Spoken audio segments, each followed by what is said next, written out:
Warning: the following reading contains content that some listeners may find disturbing. Listener discretion is advised.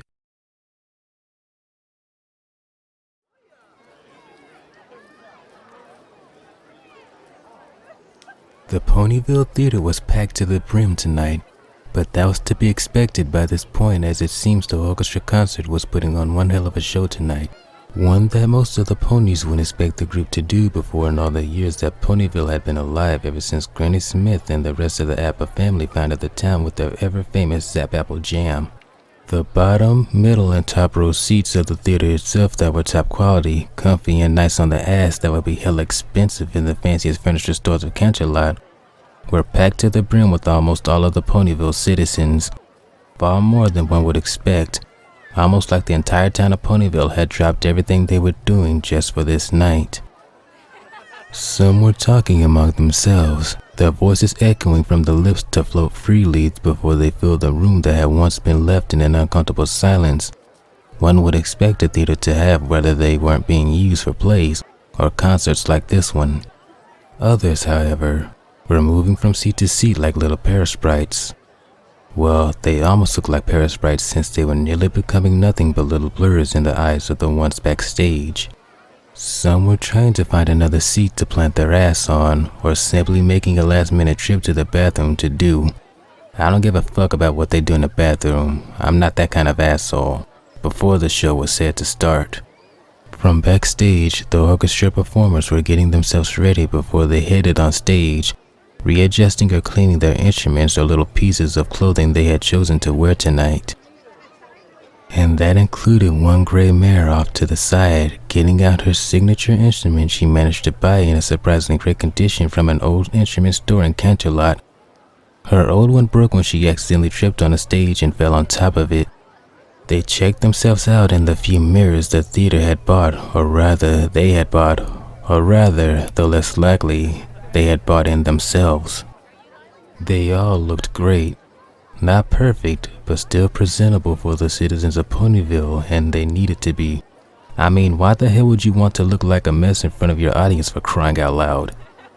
The mare set down her new cello and ran her brow over the strings.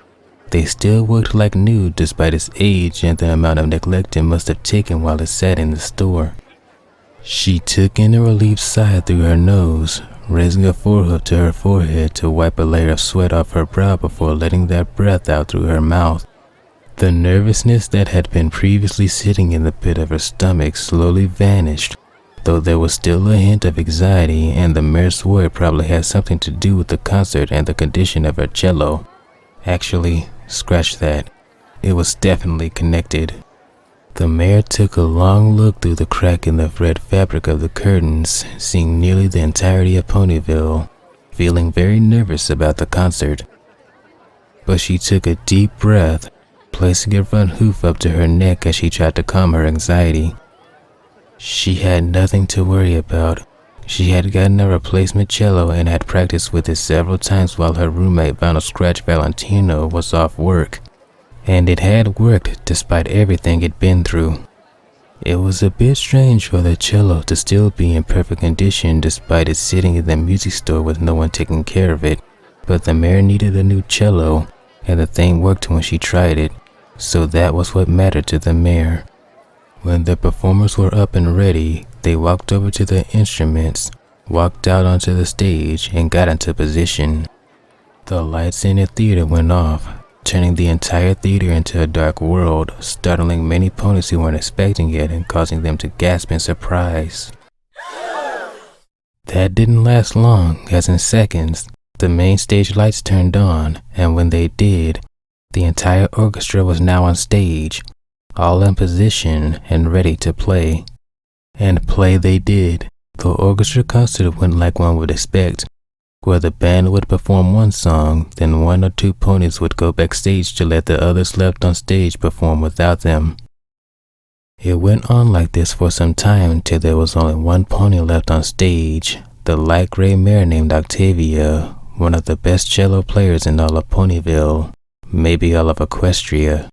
She took in a deep breath and prepared herself for this moment, remembering all the practice she had done for this concert.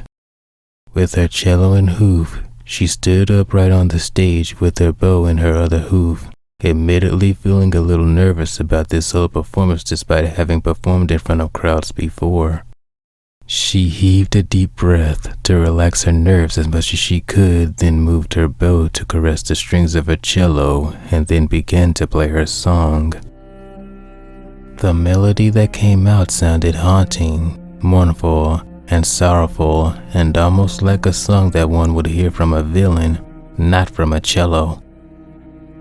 It was quite unusual to hear a song like that from Octavia, who never seemed like the type who would be that mournful or anything near it despite having played haunting or sad songs in previous concerts. But nevertheless, the audience stayed in their seats, listening to the beautiful, if sad, song. But as the song went on, the melody began to change, not becoming more beautiful, but starting to sound off. First it was the pitch, then the melody itself, bit by bit, till the entire song itself began to decay. The decaying effect wasn't too noticeable to the ponies in the crowd at first, but as the song continued, the melody continued to decay faster and faster, almost like the song itself was a living creature, till the entire theater was filled with the haunting melody. The only sound they would hear tonight, when the song ended, the theater had now gone dead silent, much too quiet for comfort. Octavia sighed heavily, set down her bow and cello, and opened her eyes to face the audience, only to be met with nothing but a crowd of skeletons left in the chairs, a decaying theater, and a creaking cello. Octavia's eyes widened, her gaze turning to the cello still in her hooves. The wood began to creak more, the strings snapped, the tops fell off to the ground. The souls of the crowd it had taken had finally given it enough power to repair itself after it was damaged, and now it was time to make its appearance. Octavia's horror went up to 11 as the cello broke apart and vanished. In its place was a wooden pony-like creature wearing a faded and torn cloak and a leather mask covering what remained of its face, its purple eyes being the only thing the mayor could see. That, and the broken stump that remained on its head held together by stitches, and the smile that was once warm crossing its face. One Octavia fortunately knew from long ago, but thought was lost forever, was now here in physical form.